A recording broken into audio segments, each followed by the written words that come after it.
Kid Culture here, bringing you another review. Today we'll be looking at the Neca Series 4 Chucky figure from Child's Play 3, directed by John Bender and written by Don Mancini. In case you didn't know, Don Mancini literally wrote every single Chucky movie. Literally all of them. Started off with Child's Play 1, 2, and 3. Came back with Bride of Chucky, which kind of shocked me because completely different storyline. We'll actually be reviewing the McFarlane Bride of Chucky figure later on. Then he came back with Seed of Chucky, least favorite, and then kind of spun that off into Curse of Chucky, which I kind of thought was a redemption movie and had some good twists and turns. Horribly acted. I mean, as expected from a Child's Play movie, but either way, should totally check it out. I have the entire collection. I've watched them all religiously since I was a child and growing up. Never get tired of that. Plus Brad Dourif. I think he's an amazing actor, awesome voice actor. As the voice of Chucky, it was insanely evil. It still had that quirk to it as well. It was kind of funny. So I think he did a great job there. I've loved him ever since he played Billy Bibbit in One Flew Over the Cuckoo's Nest. Funny fact, his daughter Fiona Dourif is actually the leading lady in Curse of Chucky, which is also written and directed by Don Mancini. So carrying on the legacy, that's been very profitable. The Child's Play collection's been very profitable for that family. But without further ado, let's go ahead and let's take a look at the actual figure, because I was pretty stoked to add it to my collection, because Chucky's been something I've been missing for a while. You can see here that it came with the traditional clamshell packaging, which is customary for NECA Cult Classic figures. Every once in a while, you'll come across ones with the cardboard backing, which are not good for weathering or against the elements, so obviously you want to stick with clamshell. I'm an out-of-the-box collector, so it doesn't really bother me, but I do like these for transporting them, especially on moves and stuff, because I'm very protective of my figures. On the front, you have the product sticker instead of that traditional cardboard backing, just like with the Lost Boy David figure. It's going to be hit or miss. I think it depends on the year with those. On the left side, you have the actual movie poster from Child's Play 3 with the face of Chucky, so you can see what they were going for there. You can also see that it's from Series 4. Now, behind Chucky, you have the Good Guy box. It actually comes flat. It's in its own little packaging back there, you can see. You have to put it together yourself. It's pretty easy. I had some damage to mine, but not that bad. You'll be able to see it here in a second. Here on the side, you got Chucky holding his hammer. I always love the side of the NECA packaging because they always have some cool picture with great lighting. And then you got the Child's Play 3 logo. On the back, you got that bright yellow classic Good Guy doll background behind the actual figure itself, which I think looks really awesome. I'm a real big fan of that bright yellow right there. On the right side, you have the Series 4, which is going to show you every figure from it, from Chucky to one of the zombies from Dawn of the Dead, Bubba Hotep, Shaun of the Dead down there. And over to the left, you're going to have your breakdown of Charles Lee Ray. Every NECA figure is going to have that breakdown on the back, which I kind of like because it makes good for putting behind the figure. But let's take a look at the figure outside of the box. Even though most people probably hate that I do this, let's crack the puppy open. First, you're going to have the baseball bat. One of my favorite weapons that Chucky uses because it looks ridiculous in that little doll's hand. But the detail here, they did a pretty good job. They definitely have it looking like a wooden baseball bat. Not really much else you could have done, but just kind of showing you every single angle there. You can see the markings they did to make it look like it was wood.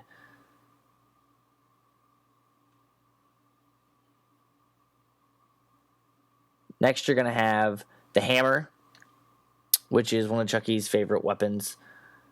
Once again, they have a lot of detail to it. Paint that makes it look like real wood. The proportions are all accurate. Even on the tip of the head right there, I love how they actually painted that little part to look just like the rest of the wood.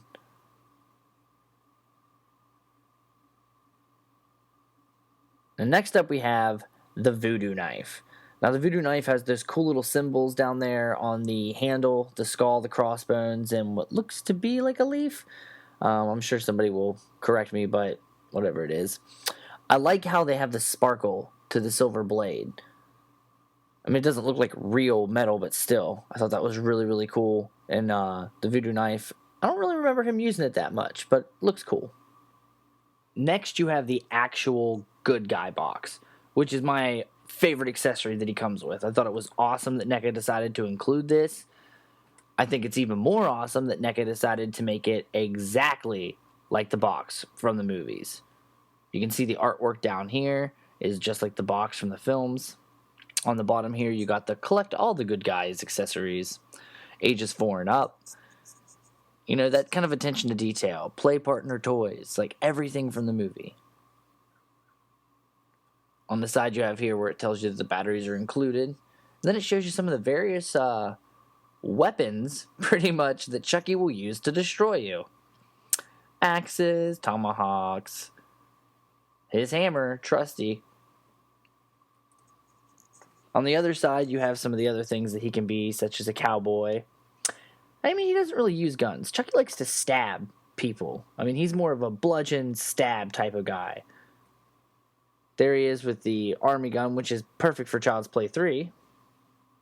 And then that bat, which, like I said, looks hilarious in the little guy's hands. On the bottom, you got the actual bottom footprints from Chucky. You can see there where I have a little bit of a bending to the box. While putting it together, it's fragile, so definitely be delicate with it because there's just no way around it. You're going to bend it.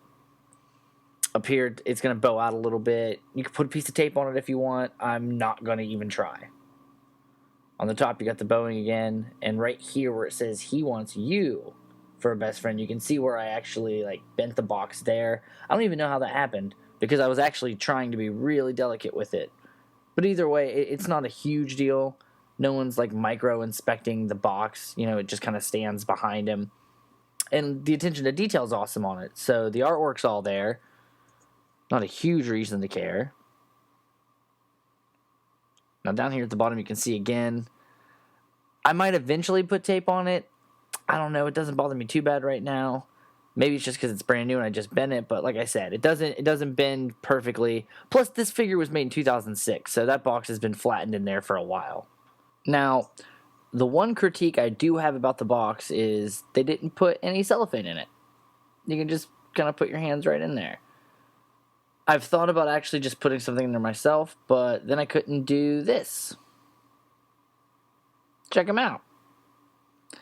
It's kind of like him exploding forward, which he does actually consistently in the Child's Play movies. He likes to bust out of the box and kind of come at the people. But still, I kind of wish they had the cellophane in there because I'd like to put him down in the box. I think it would be nice. So now we're going to take a look at the figure itself. It's pretty good. It's pretty detailed. The overalls are actually pull away from the body. They're rubbery, like Neca usually does with the jackets. They did that with him. The bottom half is not. It's just the top half where you can kind of move it around. But there you can see the good guys. You can see they painted on the stitching, painted the buttons and made them three-dimensional. The pockets three-dimensional. And you got all the little tiny good guy things. And you can see right there at that line, that's where it changes. And he doesn't bend at the waist.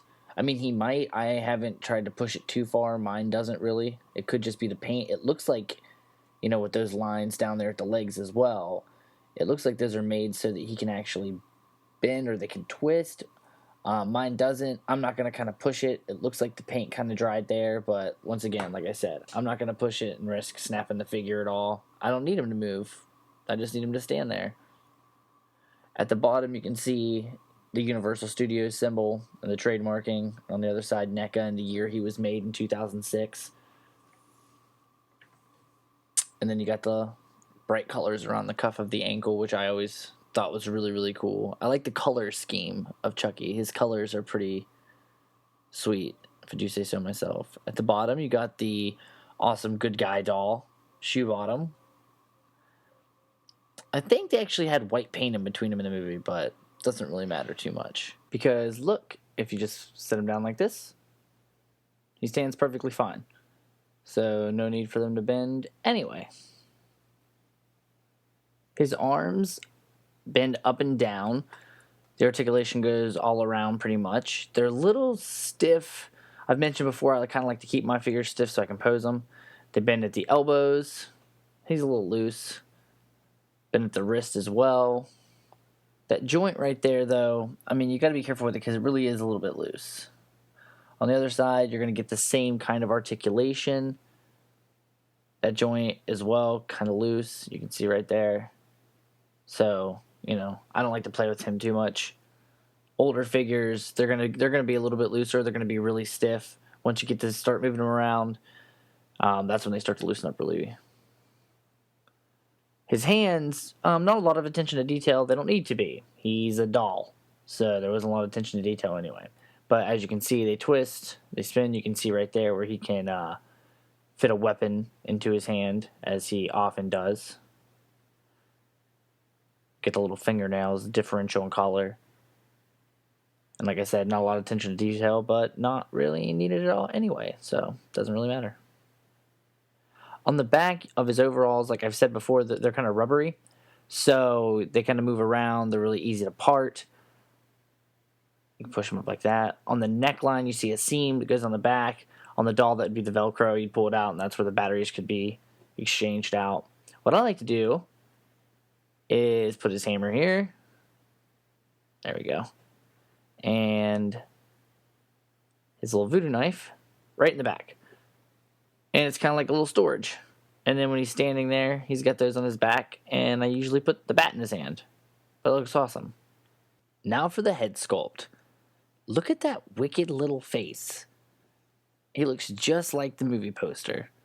And painted on, that's exactly the face he usually makes right before he busts out of the packaging and comes to you. Creepy.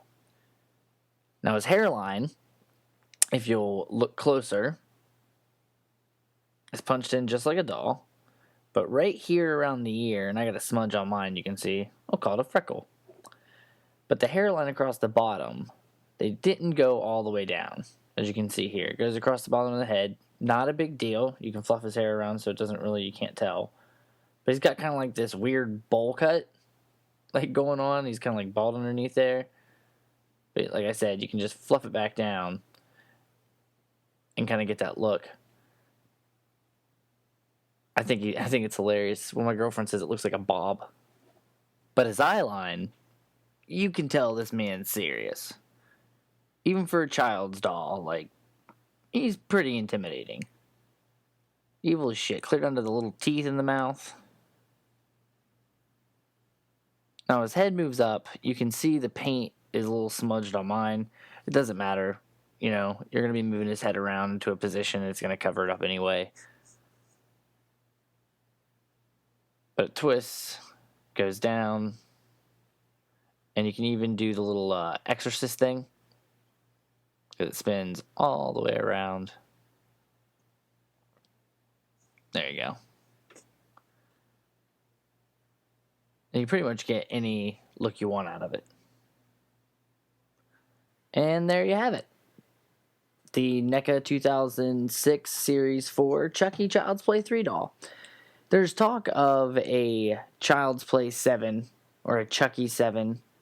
I mean, I hope they go back to the original routes and they do the Child's Play, but either way, it's supposed to star Brad Dourif, obviously, as the voice of Chucky. Don Mancini's supposed to direct it and write it again, and Fiona Dourif is supposed to be back as the wheelchair-bound daughter.